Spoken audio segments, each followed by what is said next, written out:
مصروفا عنهم وحاق بهم ما كانوا يفترون. ولئن أذقنا الإنسان منا رحمة ثم نزعناها منه إنه ليئوس كفور.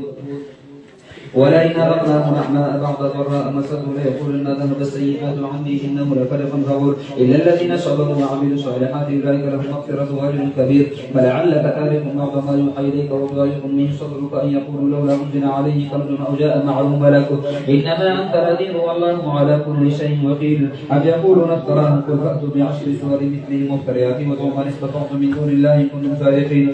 فإن لم يستجيبوا لكم فاعلموا أنما أنزل بعلم الله وأن لا إله إلا هو فهل أنتم مسلمون.